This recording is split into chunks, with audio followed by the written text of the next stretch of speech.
And authorities here have just confirmed officially, that is, the success of the Danuri mission.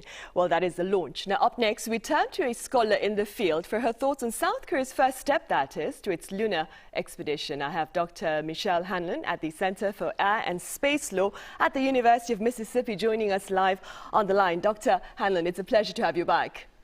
Thank you so much for having me back. It's a pleasure to be here, especially on such an auspicious day. Thank you so much for your kind words. Dr. HANLON, let's begin with a few words on the significance of South Korea's first mission to the moon.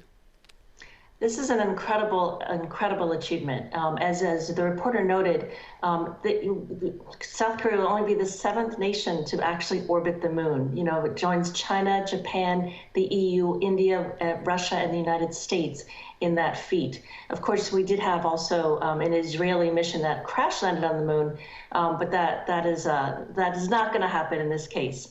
Coupled with the recent successful launch of Nuri, South Korea continues to prove that it has homegrown talent to harness the resources of space to build its economy and better the lives of South Koreans and of all humanity.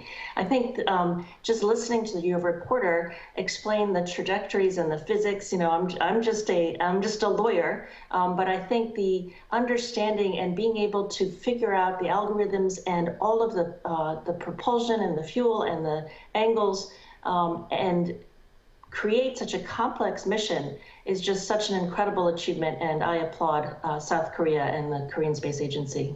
Right, again, I thank you for your kind words. Dr. HANLON, the unmanned spacecraft was launched about 6 hours ago from Florida and will begin to orbit the moon, as my colleagues Hayoung and Chongshil have said, in December. Could you perhaps tell us a little bit more about South Korea's planned probe?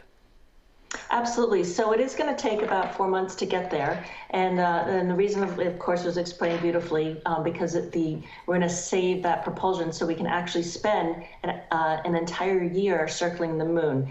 It's carrying 6 payloads. And this is really exciting, too, because 5 of those payloads were actually created and developed by Korean universities and researchers. So not only do you have indigenous talent building the satellite, the bus to get you there, all of these instruments are also being created within South Korea. So you have, I wrote them down, a lunar terrain imager, a wide-angle polarimetric camera, a magnetometer, a gamma-ray spectrometer, a disruption-tolerant network experimental payload, and the last payload was developed by NASA, and it's a highly sensitive camera called ShadowCam. So again, you know, this is the incredible faith that that people have, that NASA has in South Korea technology to include this very, very sensitive, brand new, highly precise camera on the South Korean bus. With these instruments, what's really exciting is that you're going to be able to explore the terrain much more closely than we ever have before. The pictures are going to be very clear. We're going to be looking for water, which is important to sustain life when we build communities on the moon, and also to act as propulsion for when we use the moon to go beyond the moon to explore further into deep space. And we're going to be looking for helium-3, which we believe is highly prevalent all around the moon, and which we think we can use to harness to use as fuel and bring it back down to Earth to do that. Of course, we also are testing an internet system, wireless internet, and I love that the first thing that they're going to broadcast is BTS's Dynamite song and that one line, "'Cause I am in the stars tonight," how fitting. And finally, that ShadowCam is going to do a first. It's going to be able to take pictures in these very dark, very cold craters in the permanently shadowed areas of the moon where we think there's a lot of water. So with all of these kind of technical measurements, with understanding this mapping, we're going to be able to find where these resources that we need are, and we're going to be able to figure out where the best place to land to actually reach them is going to be. Right, and speaking about landing, Professor Dr. HANLON, South Korea hopes to achieve a robotic landing on the moon within the next decade, and of course an asteroid sample return mission as well. What are the broader implications, perhaps, of these upcoming missions? They're incredible. So again, this is indigenous technology. This is South Korea developing this all on its own. It's a bright, shining example that space is not just for big superpowers, right? space is for everyone. And when nations like South Korea are able to develop these space capabilities, they're acting like a superpower. We're going to turn this geopolitics on its head.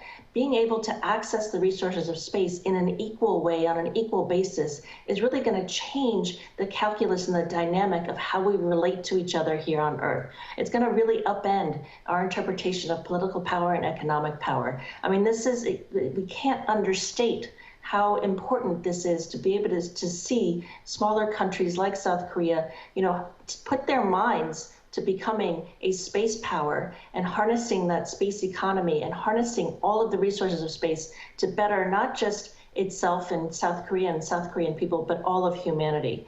And that is really the second really important takeaway is Korea is stepping up to the table and contributing to humanity's future. It's helping all of humanity to help us understand ourselves and help us in our quest to explore the cosmos and harness, again, all of the resources that we don't even know exactly what's out there yet that will benefit all of humanity. Right. Dr. HANLON, do you believe that interest in space exploration has been perhaps rising in recent times? And if that is the case, how do you explain it? So it is absolutely the case. More and more people are getting interested. It's because we're understanding that our resources on Earth are limited. We have explored all of the territory on Earth. Perhaps there are some metals and elements we can use and mine from our deep seas, but we know that's finite. We have to look elsewhere. And this isn't abandoning Earth. This is going out beyond our borders to find things that will help us and benefit us here on Earth. I like to think about Earth. People think about Earth and say, Earth is here and space is out there. But you know what? Space isn't out there, even though we call it outer space. We live in space. So it's really by going into space and understanding what's around us and beginning to discover what's around us, we're really almost looking in our own backyard, something that humanity has been thinking about for centuries, right? We have always looked to the stars, and now we finally have the capability to do it. And so that being able to discover what's in our own backyard is so important, and it's such a pull. But the other thing that is really amazing about space is just that endless possibility. We have no idea what we're going to find there. We might find, things like cures for things like COVID, or we might find elements that we've never heard of before, that we've never encountered before, that will answer all of our fuel problems. I'm not suggesting that all our answers are in space, but space can definitely act, again, as an equalizer. It can change our geopolitical properties down here, and it can provide benefits that we can't even think about or know about at this point in time. Right, and against that backdrop, Dr. HANLON, perhaps we could end with a few words from you to relevant authorities here in South Korea as they seek to, pave a greater path to space. Well, I'd say keep up the good work. You guys have been amazing this year alone.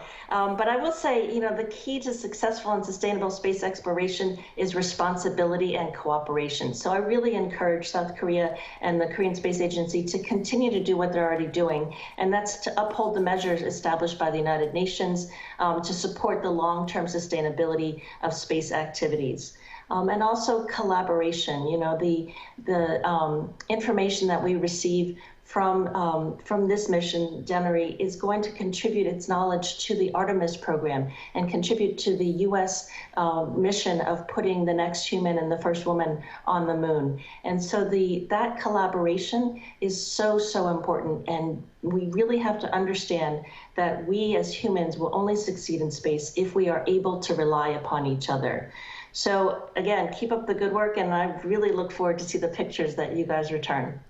All right, Dr. HANLON, as always, thank you very much for being with us today. Thank you for your time as well. Thank you so much.